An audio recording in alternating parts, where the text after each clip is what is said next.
Hey, everybody, Stu Smith here going live. I hope you are well this Monday morning, Labor Day morning. Enjoyed your Labor Day weekend.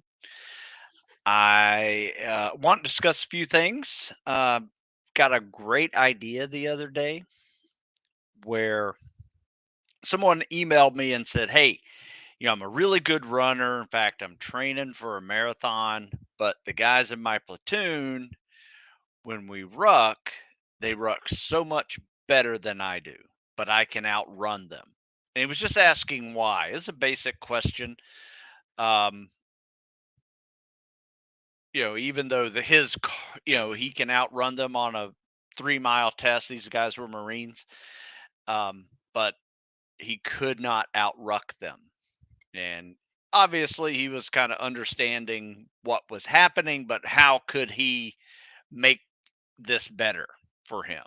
And so I used an analogy that I've never used before. It just kind of popped up in my head.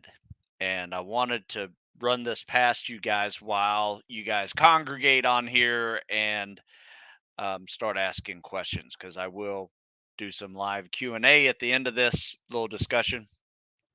But think of it as like three different groups. If you've ever been in a group of people, whether it's a team or a military group, um, there's typically three groups of people in there. You got your endurance athletes that are typically lean and skinny, um, really good at running, maybe swimming as well.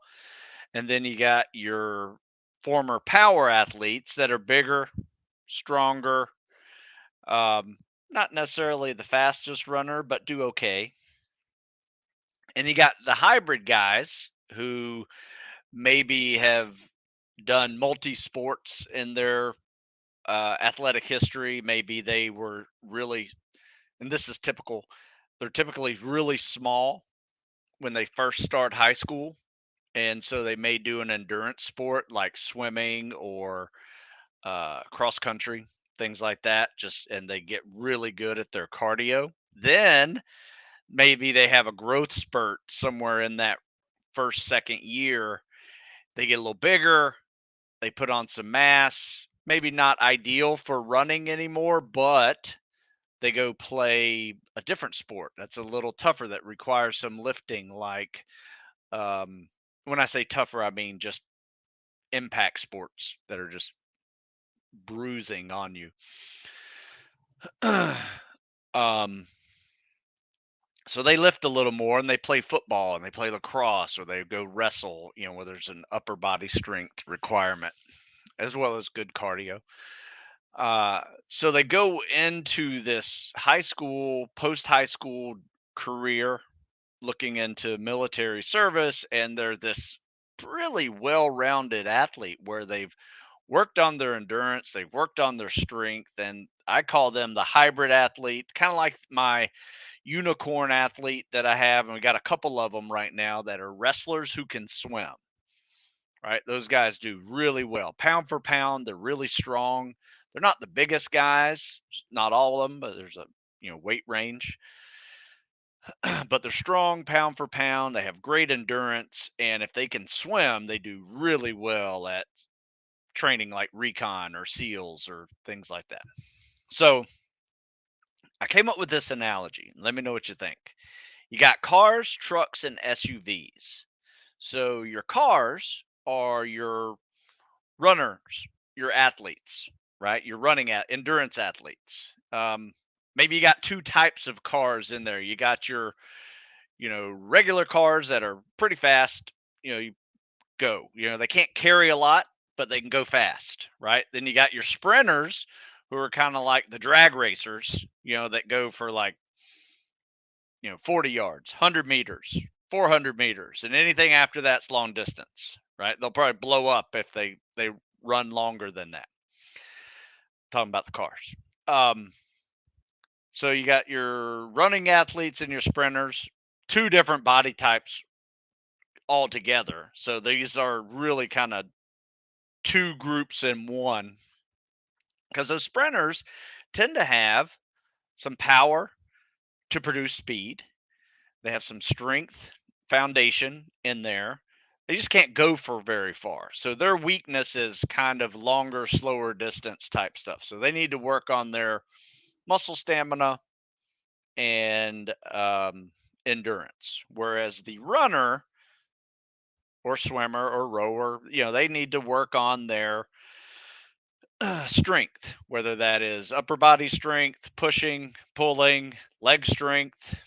They got the muscle stamina all they want. They got the endurance for days. They just need to be a little bit more durable, which is going to require a foundation of strength. So that's the cars. Then you got the trucks.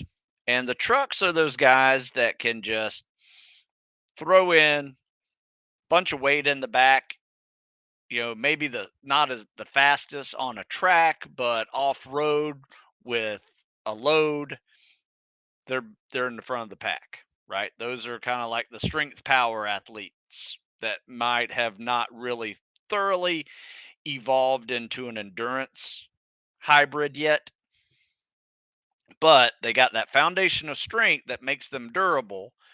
And when they run, they're a little slower, but when they ruck, they're a little faster compared to the lighter runner, right? They're a truck. They can carry more stuff. They're not as fast as a car, but they can carry more stuff and go faster than a car. Then you got your hybrid athletes, like we mentioned, the kind of the unicorn athletes, multi-sport types. Those are the SUVs where they can carry a load, they can go pretty fast. They're not the fastest, but they're not the slowest. They're not the weakest, but they're not the strongest. They're like right there in that middle. And that's really what I call the tactical athlete, if you think about it. They just need to be good at everything, don't need to be great at any one thing. And I'm speaking stereotypically here. Obviously, there are unicorns in this group that are great at something and they've worked their weaknesses to a point where there's no longer a weakness and they're just really good at everything, maybe with a few great things in there. Because there are small guys who are strong, there are big guys who are fast. Those are the unicorns I'm talking about. And I would say it's, if you look at a class, if I think of like multiple classes that I've been involved with over the years, I might have about 5% of, let's say there's 100 people, 5% of them are this unique unicorn where they're big. They're like 220, 230 pounds and can still run a 6-minute mile and do 30 pull-ups. That is very rare. Or the small guy who might be 135, 140 pounds, who's good at everything and he doesn't get crushed under a log because he's just got this wiry pound for pound strength that just came through hard work and hard living. Um, so everybody's kind of all over the place. I'm speaking in stereotypes whenever I'm talking about the cars, trucks, and SUVs. Uh, you know, there are freaks of nature out there that just amaze you that, there's a guy 230 pounds that is running faster than you and you're sitting at 185 or can do more pull-ups than you. Those are people that are just unreal to behold. But many of them are kind of grew up in that hybrid world where they did multiple sports. They worked multiple energy systems growing up, where they worked that endurance energy system. They worked that strength and power energy system. And they're just good. They turn that, use that athletic history to turn into this machine. I'm not saying it's possible for everybody,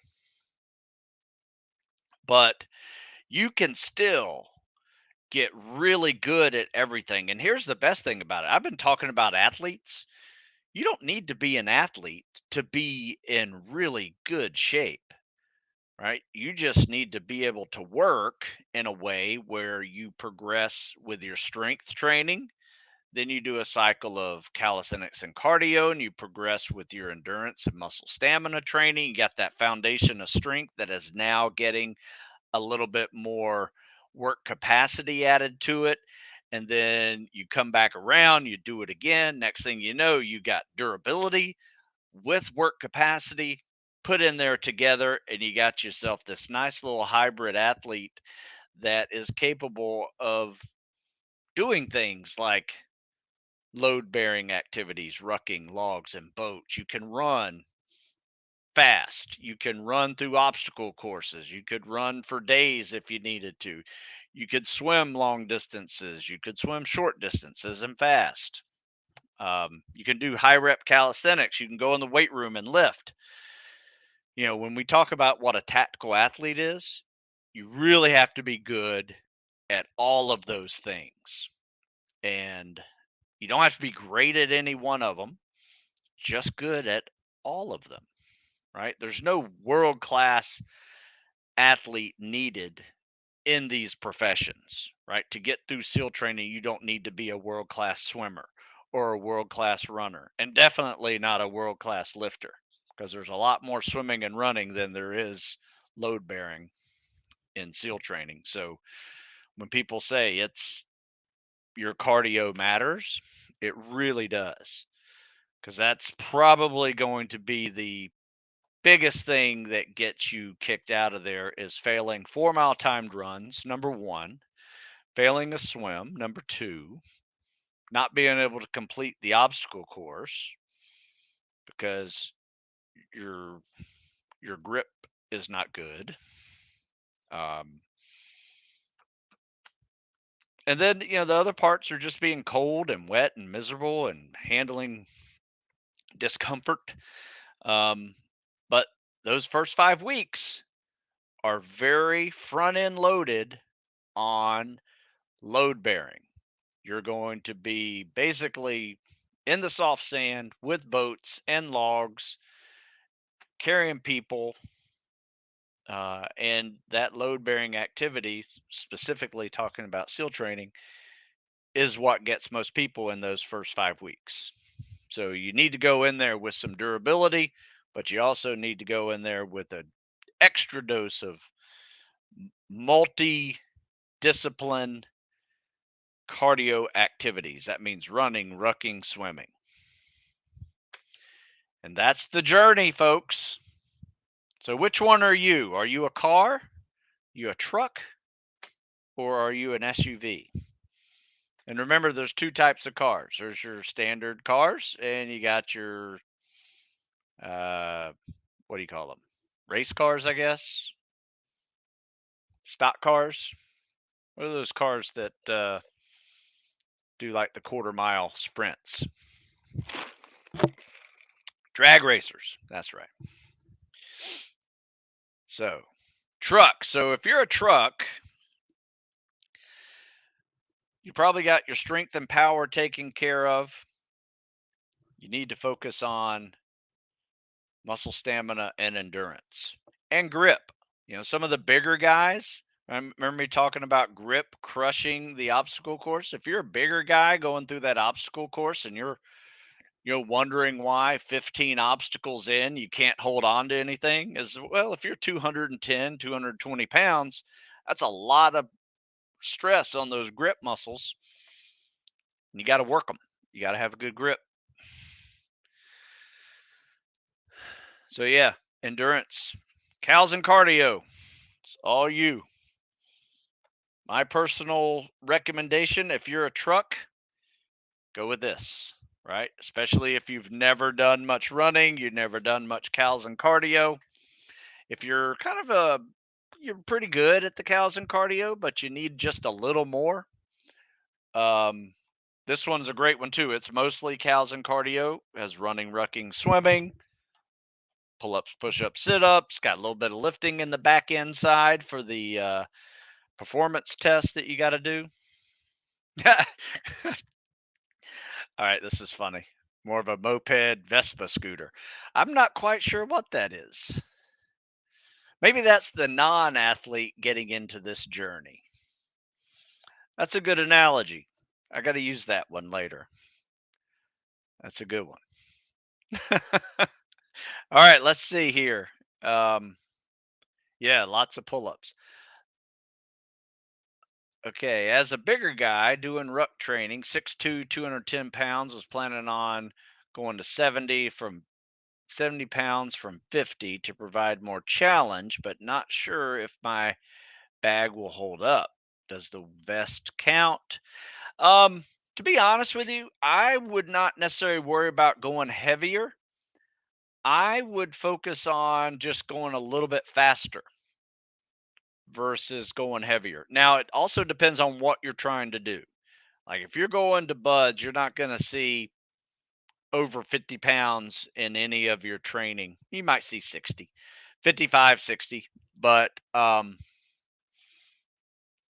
even in third phase, you're not going to be rucking crazy amounts. Like if you go Marine Corps or Rangers, um, those guys are going to be rucking hard.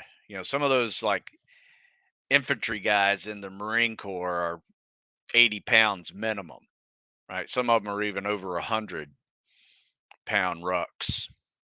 So that's a different level. So it really kind of depends on what you're doing. So think of it like you're the truck, right? You may need a bigger truck, right? If you're going to go with 100-pound ruck or, 75 plus pound ruck, right? Versus, the smaller truck, right? So anyway, is what I'm saying is, um, depending on where you're going, and you can answer this below, depending on where you're planning on going, I would either go faster at a lighter weight or increase to a heavier weight depending on where you're going.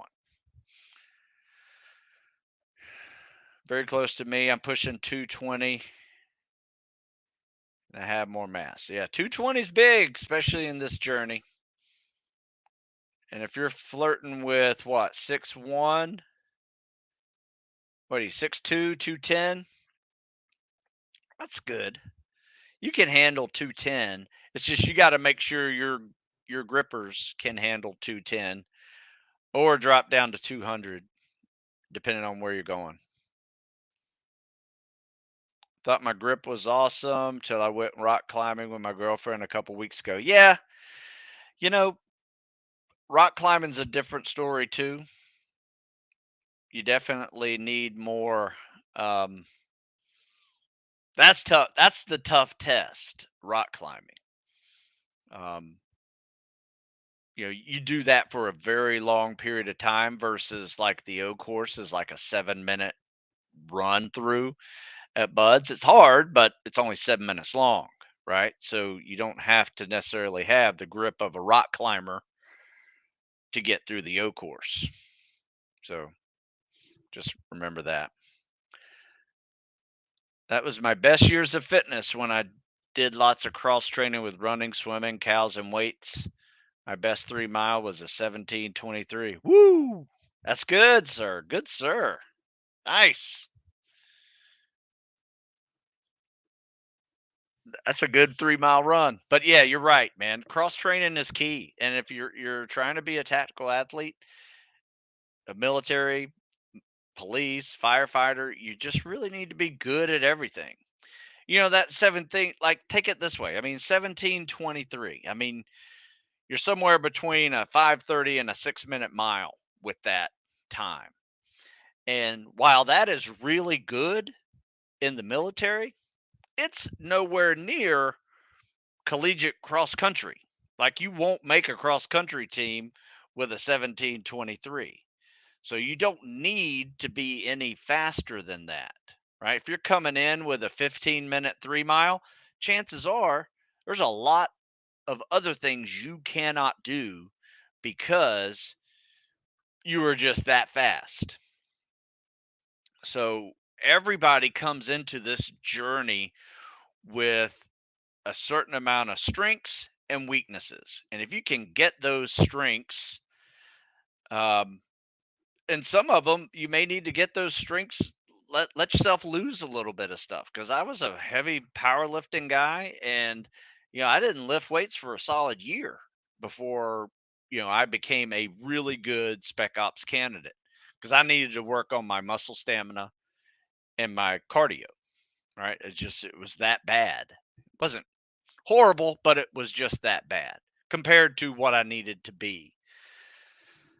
And I was still one of the stronger guys in the class, even though my max lifts dropped 25-30% easily, when I was focusing on cows and cardio. But my cows and cardio went up 50 to 60%, which they needed to do. So if you can't get out of the weight room, or if you're a strong guy, do you really want this job? And same for the runners. If you can't get into the weight room, do you really want these jobs? Those are the types of questions. If you can't stop running 70 miles a week, if you're a runner, 15-minute 3 miler, do you really want these jobs? You're missing out on a lot of other elements of fitness that will be tested. And I promise you, your weaknesses will be exposed on your first week of any military and spec ops training. That I will assure you. How much rucking in the Air Force CCT pipeline? A lot. I would put that up there with Army level rucking. So you're going to see rucking significantly. Hey Stu, do you think that if I'm tall and skinny, okay, you're gonna have to do some. I'm gonna have to do some quick conversions from metric because you got to remember we're Americans over here. We don't do that metric stuff. 184 centimeters to feet. My Google machine says you are 6 feet tall, just a little bit over 6 feet tall. 82 kilograms. I can usually kind of figure out that's pretty lean. 82 kilograms to pounds is 180. Yeah, 6 foot 180. That's not bad. That's actually pretty good. Um, I was 6 foot 195 going through SEAL training, and I was probably, in hindsight, just a little too big. I will say the 195 worked real well while I was going through those first few weeks of getting, under boats and logs and through Hell Week. Cool thing about SEAL training is after Hell Week, you don't touch a boat and log on your head again. Very handy, right? So I actually dropped down a little bit to like 190 because it really started to turn into faster runs and faster swims, lots of high rep cows and faster O courses. So that lighter weight on the back, two-thirds of buds, getting through second and third phase was very helpful being a little lighter on that side. So to answer your question, do you need to gain weight or not? It's kind of up to you. Depends on your strength numbers. If you can go in there with a solid strength uh background, little foundation of strength under you and be kind of like a 6 foot 180 fast and strong, that's good. But for me, I always felt probably at my strongest at that 195, but I wasn't too heavy to slow me down for running. So that was kind of like my sweet spot. And be honest with you, that's where I try to stay for the rest of my life. I'm like 6 foot, maybe a little shorter now after 30 years post buds, and right at like 204, 205. So trying to get down to 195 and call it my buds weight and stay there forever. Um, so your question is it better to lift weights and get bigger and some calisthenics to aim for PST and through time get bigger?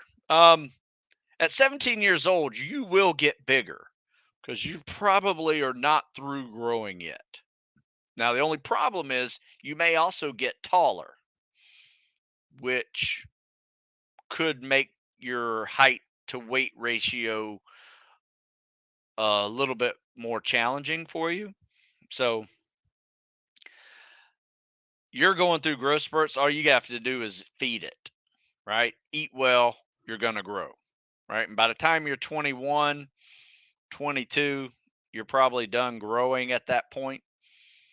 So that's one reason why I tell teenagers they really have no business doing these spec ops training jobs is most of them aren't even through growing yet, and they're just their bones are softer because they're still growing. They haven't really solidified.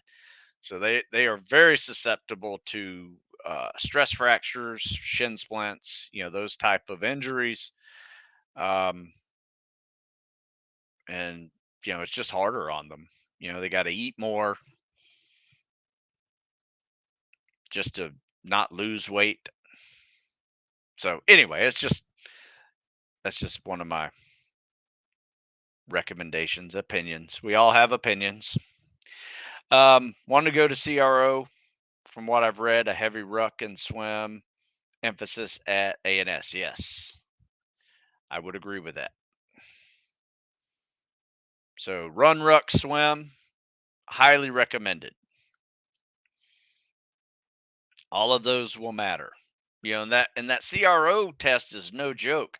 I would call, those combat rescue officers and the special tactics officers, that fitness test to get into that training is kind of like a combo between the Buds PST and the Marine Corps because you got to run a 3 mile run instead of the mile and a half. You got to swim 1,500 instead of 500. So it's emphasized much greater the level of cardio that you will need. So yes, running faster, swimming faster and longer, and rucking. Absolutely. Ruck your ass off. So durability is key. 6'3". All right. That's tall. Running hills and valleys with a lighter ruck increases fitness level increases. Yep. I like that. Definitely listen to the Marine on rucking. I mean, he is the professional rucker over there. It's rare if I'm hitting 25 pull-ups and run a 6 mile. I would like to get a 6 minute mile, maybe. I would like to get lighter, but genetically, I have a lot of muscle mass and have a very large frame. I know it's okay. Okay.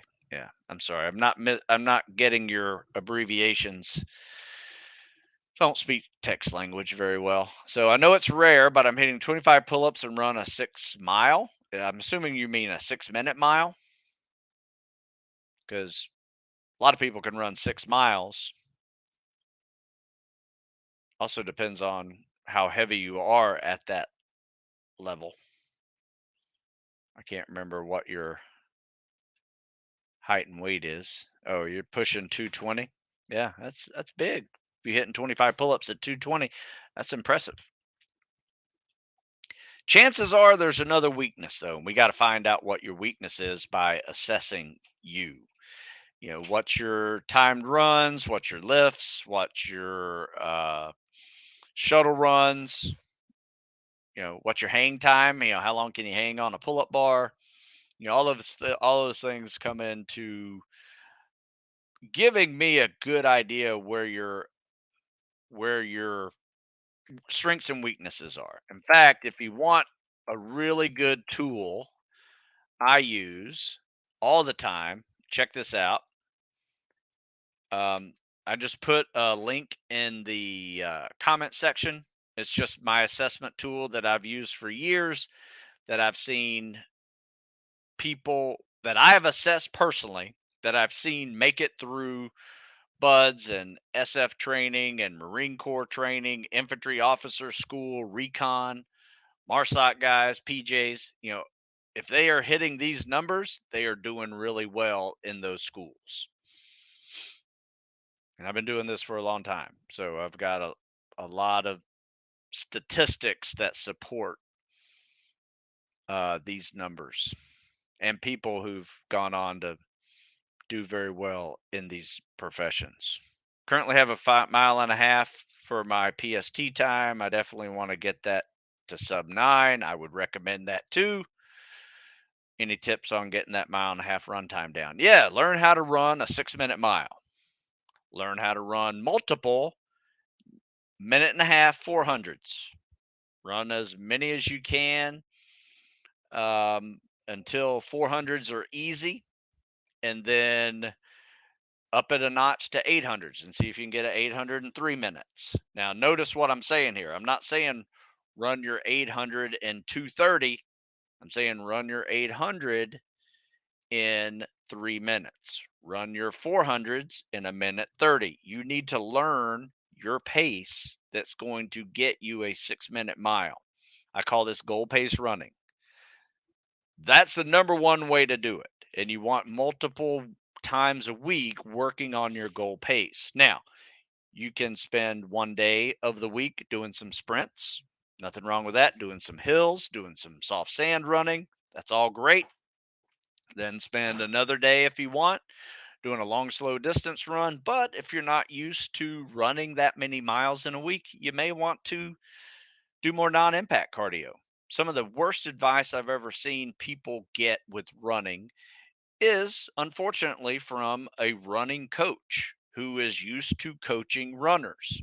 And he's going to give you this template of saying, yeah, if you want to run, you need to build up your volume, get up to 40, 50 miles a week, whatever that is. And you got some kid who's never run before getting this advice, and it's horrible advice for that person, because what's going to happen in 2 to 3 weeks, that kid's going to be injured with overuse injuries from running too much. You've been running slowly, but you've been running too much. So my advice is check out this article, running plan to help you get to and through selection. So this is only 20 miles a week. If you're not at 20 miles a week, just cut one of the runs out. If you're at 15 miles a week, that'll probably do it for you. But you might have to make adjustments and make this personal for you by adjusting some of the mileage. Instead of running 3 or 4 miles one day, you just do two, whatever that is. But learn how to run at your goal pace. Read that article, it will tell you how to do it. Any tips on front flip portion of the drown proofing test? When I practice the back flip, it comes very easily and naturally, but the front flip's all discombobulated. Good word. And end up going with the side flip. All right. So think of it this way. You're on a trampoline or a diving board. What do you do as soon as you hit that bottom? Like, you need to treat the bottom of the pool like it's a trampoline or a diving board. So as soon as you kick off of that bottom, you immediately bend over 90 degrees. So now your force against this water, you're going up, is going to like curve you this way, right? And then a couple of dolphin kicks, flip you right back over. So treat that bottom like a diving board, and you'll get that front flip and that back flip for the same purpose. Um, you could practice on a diving board and a trampoline too if you wanted. It's going to be a little bit different, but it's the same thought process. As soon as you kick off, you bend over 90 degrees, couple kicks, flip you over. Hey Stu, when I'm done boot camp, is there still a modified PST you have to pass, or just normal PST you have to pass? Yeah, there's not gonna be a test at boot camp. You're going to go to boot camp and go straight to, well, you're going to take the normal PFT that the Navy has, which is push-ups, plank, and a mile and a half run. Has nothing to do with your buds one. You don't want to fail that one though, which I don't think is possible for most people who are trying to go to buds. um, but you will take a normal PST when you get to prep. And unfortunately, talking to a couple of prep courses recently, there are people who fail that PST when they show up, and their Spec Ops dreams are done right there. So it is that important. A lot of people say, "Oh, don't train for the test." Well, bullshit. If you don't pass this test, you're done. So you need to know how to train for it. You need to know how to strategize so you perform at your best. That's why I write programs like this. Crush that PST. Easy day. You should be able to crush the PST like you pass drug tests or you pass, somebody's waking you up in a surprise PST and you got to go do it, right? You should be able to pass the PST even after a workout. And we've had guys, work out with us that would do like the 6 mile run, work on leg day, while we're doing it. Fireman carries up these hills, and then they say, "Well, I gotta go take the PST." I'm like, "Damn, you gotta go take the PST after this workout?" He goes, "Yeah, I didn't want a PST to mess up my workout." Now, I will say this: this is like well into getting the contract, so he's months in depth already. So taking this PST is like no big deal. For your first PST, you may want to be well rested, ready to go in there, crush that thing, be at your best. But then after that, it's not, you really need to start focusing on getting through training and not just focusing on the PST. If you can do a PST after a workout, you might be ready. 6 minute mile, no problem. 220, 6 minute mile, 25 pull ups. You're definitely a unicorn. But the only weaknesses I've seen some of those guys have is grip strength. And I've seen one dude could run, could swim, load bearing, no problem, PT, no problem. Did well in pull ups too, but he failed the obstacle course and got kicked out of buds. So it does happen.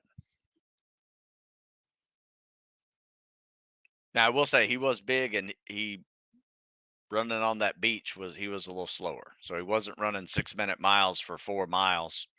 He's probably closer to 7.5 minute miles on the beach for 4 mile timed runs.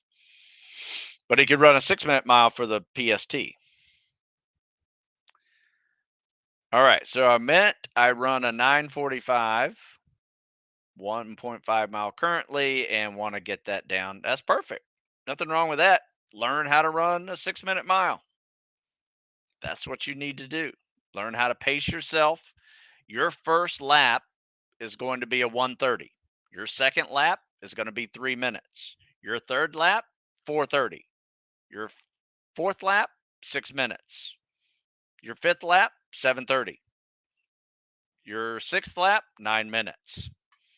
That's what goal pace running is. Easy day.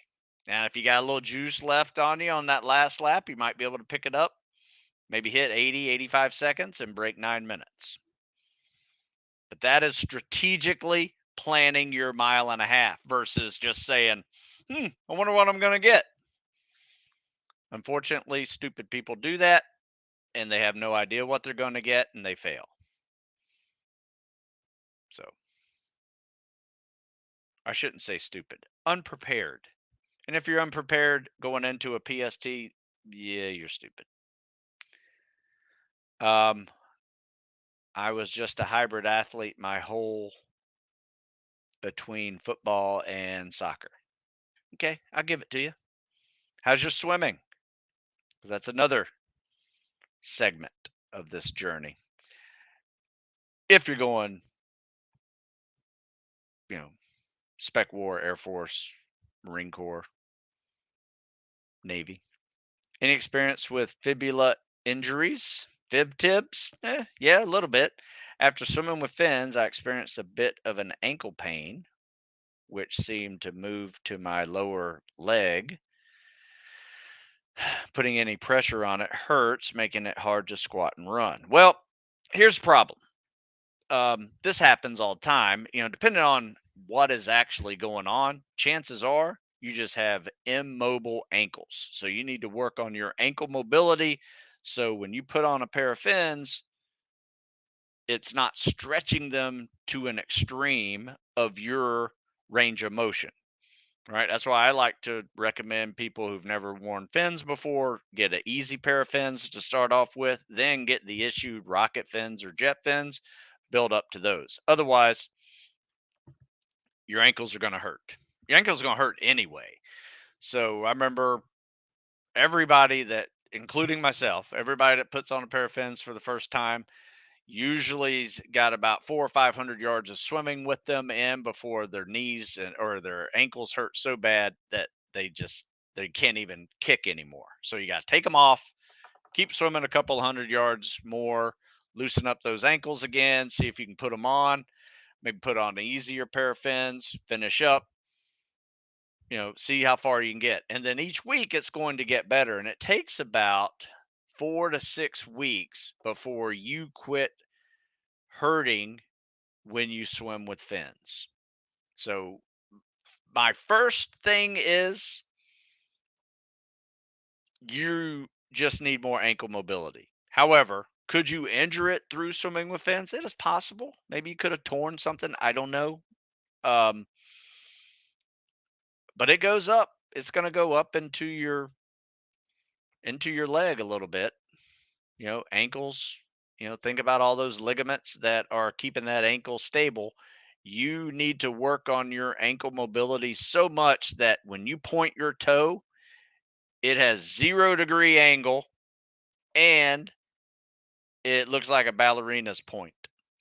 So you want to loosen your ankles, go to YouTube, search ankle mobility, ballet, and just try to do anything that they're doing. All right. But eventually you will be able to swim with fins. In fact, check out this article because if you have tight ankles, you're probably having a hard time treading, maybe even egg beater. But there's a stretch that I like to do that helps with swimming with fins, and that is sitting on my shins, feet, toes pointed out behind me. I'm putting my butt on my heel, and I produce no daylight. Like this is let's say this is my foot here, right? And my ankle is my watch. There's no daylight here between my foot. So I guess it would look more like this, right? My foot is this way. So if you can see daylight where your uh, ankle fibula meet, whenever you are sitting on your fins, your ankles are so tight they need to be more mobile, right? If that hurts sitting in that position, they still need to be more mobile, right? You should be able to lean back and stretch your ankles to a point where it's beyond that 0 degree angle. In fact, I might even have a picture in here. In fact, check this out.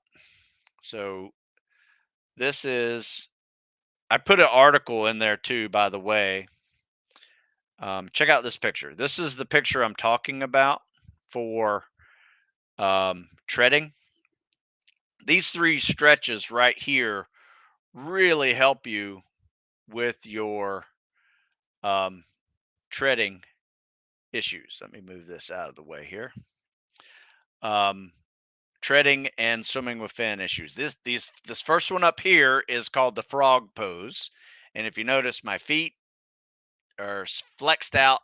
And this is basically kind of like a breaststroke kick angle. Right now, try to go vertical with it, and that is a pure breaststroke kick angle.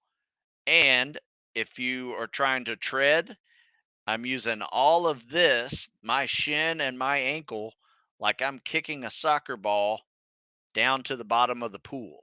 So this is the up position, and then the down position is my feet going straight, right? My knees are straight, but I'm putting all the power of my shin and inside of my foot going straight to the bottom so I go up. Now, for swimming with fins, this is the one I like to do swimming with fins. You can see how there's no daylight here between my foot and leg. That is where you need to be. Let me see if I don't know if I can show this any closer. Yeah, can't scroll up. That's all right. Maybe that works. All right. So anyway, you can see that do that stretch. If you can do that stretch and it doesn't hurt, You can do that stretch and lean back, even better. So I hope that gave you some ideas there. Trying to find another stretch I like to do. That's all right. All right, let's keep on going. I got a few more. I think I just answered this one. I just ordered your Air Force Special Warfare Training Guide is 35 pounds. A good starting weight for rucking. Yeah, 35 pounds is good. How many miles is a good start? One or two. Keep it light. No need to go nuts with it. And if you're adding more rucking to the program, you might want to um, do that progressively as well, right? Um, do it on leg days. And if you're going to add more rucking than's in the program, maybe take out some of the miles of running depending on where you are. But it also is personalized for you. If you're going to personalize it for you by adding rucking or adding mileage, make sure you're being wise with it and it's not just some arbitrary number that you're saying, well, I only run 5 miles a week right now, and that's all I've really been doing for the past 2 weeks. Before those 2 weeks, I haven't run at all in 2 years. And so this third week, I'm going to do 25 miles. That is not logical, right? A logical progression is you adding in about 10 to 15% per week each week, as long as you're not feeling any running pains. If you're feeling running pains, you got to stop that progression or go back down in reverse and do less running, maybe more biking. You can still get all the cardio, just less the impact. So let's say you have a 5 mile run on Saturday, but your shins are on fire. You just like, there's no way I can do this. So you turn that 5 minute or 5 mile run, might take you 35, 40 minutes to do. You turn that into biking, rowing, elliptical, some non-impact cardio. But if you're okay, maybe you just do 20 minutes of that 5 mile run and then spend the other 20 minutes on a bike. You get all the cardio of that event with half the impact. So just be smart when you're adding mileage and rucking mileage. I want to do a workout where I run along the beach for 400 meters and then swim 100 meters 10 times. Are those good distances? Yeah, I like those. In fact, I call one of my favorite workouts, probably the first workout I ever learned from a Navy SEAL. I was going through what we used to call mini buds back in my day, and the now it's called SOAS, SEAL Officer Assessment Selection. We had to do a run, swim, run, swim, run, swim, run, right? Where you ran hard for like 400 to 800 meters. You swim out 100 meters and back, or 50 meters and back, depending on whatever your distance is in the ocean. So you're swimming perpendicular to the beach versus parallel to the beach. And then you run another 400 meters down the beach, swim back, out and back. Do that again, out and back. And then you come back 400 meters back, 100 meters out and back, out and back. You do that 10 times, you got yourself, um, 400 meters, and you got 400 meters times 10 is 2.5 miles and 1,000 meters of swimming. That's a good workout. And you do it fast too. It's not a jog, it's fast. Do you think the taller guy should aim for to learn wider grip push-ups and execute it on the PST? Depends on your arm. I would go a little bit wider than shoulders. I don't have long arms, and I've performed some of my best PT tests with my hands just wider than my shoulders. I wouldn't go too much wider. That's going to be a lot more on your chest than you need, but I wouldn't bring it in too close because that's a lot of arm and tricep that you're working. So find a spot just wider than your shoulders, and don't keep your elbows in. You don't want your elbows up like this, and you don't want them in like that. You want them right in the middle. So 45-degree angle. So just remember, you don't want them like this. Don't want them in here like this. You want them 45, right? Something I like to do is put my hands, instead of being at 12 o'clock, put one at 11, one at 1, 45-degree angle with my elbows to my torso.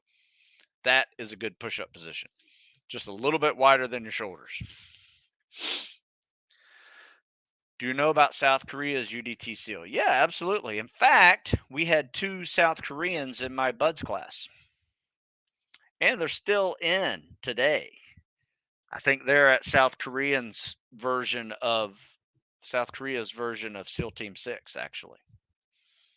So yeah, very tough guys. Very tough guys. Hey Stu, I think you already said this, but I am not sure. What type of fins should you recommend to buy? I'm an experienced swimmer. I mean, I guess it depends on what you're training for. If you're going for any spec ops job in the military, they typically will use 2 types of fins: the rocket fin or the jet fin. They look just alike. Really depends on who got the contract that year, depending on the branch of service. Um, Good news is most people buy both because the contracts kind of go back and forth. They have stockpiles of both of those. I personally, out of the two, like the jet fin better than the rocket fin. No offense against the rocket fin. I just have found the jet fin to be more comfortable, a little more pliable, easier to break in, those things, but just as effective as the big hard fin that gets you through the currents. And that's really what you're using these big scuba fins for. Not necessarily for speed. You're not going to be faster with these big fins on in a pool. So if you're worried about, oh man, my 1,000 without fins is 17 minutes, my 1,000 with fins is 17 minutes. That's great. You know, if you can do 4,000 at the pace of a 17-minute 1,000, that's going to give you a 34, 2,000, and a 68, 4,000, which is well below, or I should say, well above the standard of 85 minutes, minimum standard for first phase buds 2-mile swims. But yeah, rocket fins or jet fins. If someone's a good tactical athlete but carries some extra fat, could that be a positive thing because of the cold water? Absolutely. Uh, if you look at most guys going through buds, not, I would say over 50% don't have 6 packs. They might have that 4 pack and a little extra on the bottom, but they don't have 6 packs and they're not thoroughly ripped. Some are. Some are very lean and they freeze their ass off. Some are not. Most are not. What's the best alternative to swimming alone in the bay or ocean when you don't have any swimming buddies? You know, that's a tough one. I've done that a few times. Um, there are little buoys that you can tie to your waist. So, one, people can see you. And if you have any problems, you can hold on to that buoy if you needed to. Um, the other one is swim parallel to shore and only be 4 feet deep max. So, if something happens, you just stand up. You know, we swim in the Chesapeake Bay out here, and we go down and back, and that's a half mile. So we do a couple of round trips of that to get a mile and mile and a half, 2 miles.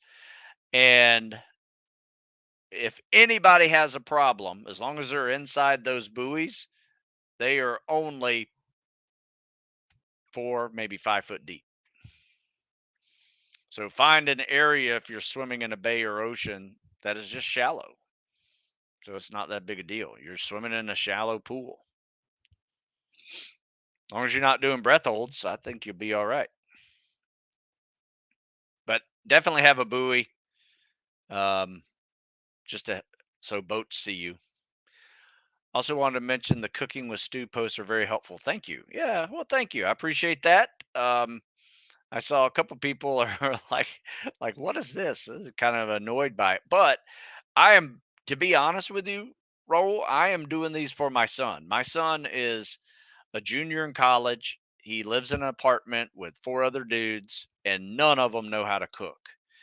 and none of them know how to shop for food.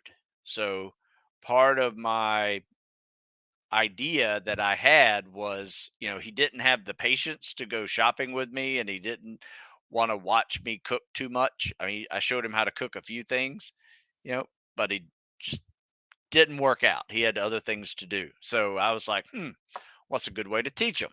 I'm just going to make a bunch of memes and teach my son how to cook through what I know he has time to do, and that's look through a phone like this.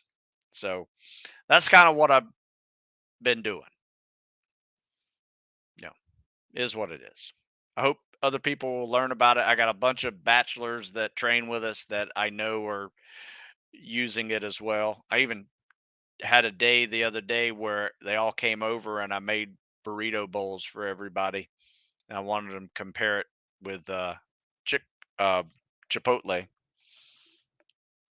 And then, so my burrito bowls cost them $3. I didn't charge them, but cost me to make $3 burrito bowls versus, paying what, 10 more, for a burrito bowl at Chipotle. How many meters or miles should I be swimming and running a week? Well, we get this question asked every week, don't we? Um, and the answer is it depends. It depends on what you want to do with your life. Do you want to go run triathlons? That number's going to be different. Do you want to go to Buds? Number's going to be different. Are you going Army? Definitely going to be different. Or Marine Corps? About the same. So it really depends on you. And it also depends on where you are now. Because I'm not going to say you need to be swimming 15,000 meters a week and running 40 miles a week if you haven't started swimming yet and you only run 10 miles a week. So, big boy, the answer is it depends. I'm glad you like them. Thank you. If you can only run 4 times a week because the other days are WaterCon swim days, how would you program those 4 running days? Well, it depends. Why don't you run on swim days? I would. I mean, chances are you're going to be swimming and running if you go into a Spec Ops program on the same day. In fact, you may even run, swim, and ruck on the same day. So I wouldn't necessarily break it up like that unless it's just you don't have time to do it because you're busy. Um, there's nothing wrong with doing both. Um, on your WaterCon swim days, I mean, you can still run. Won't you run to the pool? I would say this though: work on your 4 running days a week. Make 2 to 3 of those being paced days. Make your fourth one be a sprint or a long slow distance day. If you want to add a fifth one on there or even a sixth one during your WaterCon swim days, just do a standard, just go for a run type of thing, just to get some miles in. Or if that's too much for you, do a bike instead of a run on your swim days. So unfortunately, there's really no right answer to this. I program it in a certain way, and I do have an answer. Like in these programs right here, you're going to see probably 5 swims a week and 5 to 6 runs a week, except for one day will be a mobility day. So probably just 5 runs a week. You're going to see upper body, lower body splits, probably 3 upper bodies, 2 lower bodies some weeks, sometimes 3 lower bodies and 2 upper bodies some weeks, sometimes just 2 and 2, and an extra cardio day. So they all kind of bounce around a little bit just to test you, to see where you are on your programming and your ability to handle 3 leg days in a week. Because I promise you, you're going to be doing lunges with a log on your chest. You're going to be doing lots of squats with a log on your shoulder. Might do those 3 days in a row at Buds. Not that you need to train like that to do it. You just need to be durable enough so you can handle it. Back to running after shin splints. Do you still suggest a non impact week in week 3?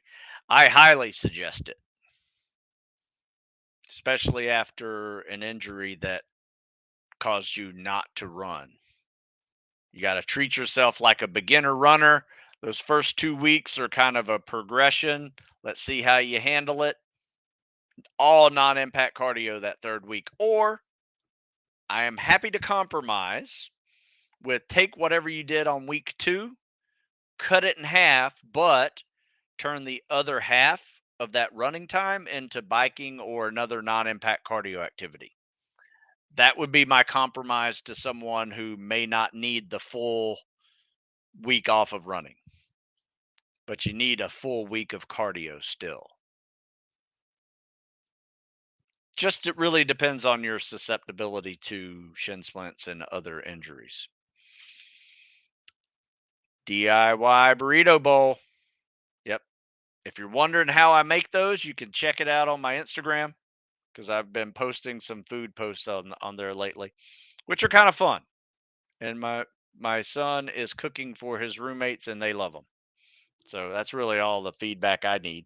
As long as they're eating healthy and not spending all their money on food, we're teaching them something. All right, guys. I guess that is it. It's been an hour. I'll be back tomorrow with some CSS critiques. Send me some videos if you want me to critique them. Check out stewsmithfitness.com. If you use the live15 coupon code, you can save 15% on books and ebooks. Remember, this thing works on likes. So give me that thumbs up over there when you can. And tell others about it because I do these every Monday, 9:30, and every Tuesday at 9:30. And happy to answer your questions on both of those days. So bring some questions. I'll give you some answers. All right, folks. I will check you later. Have a good one.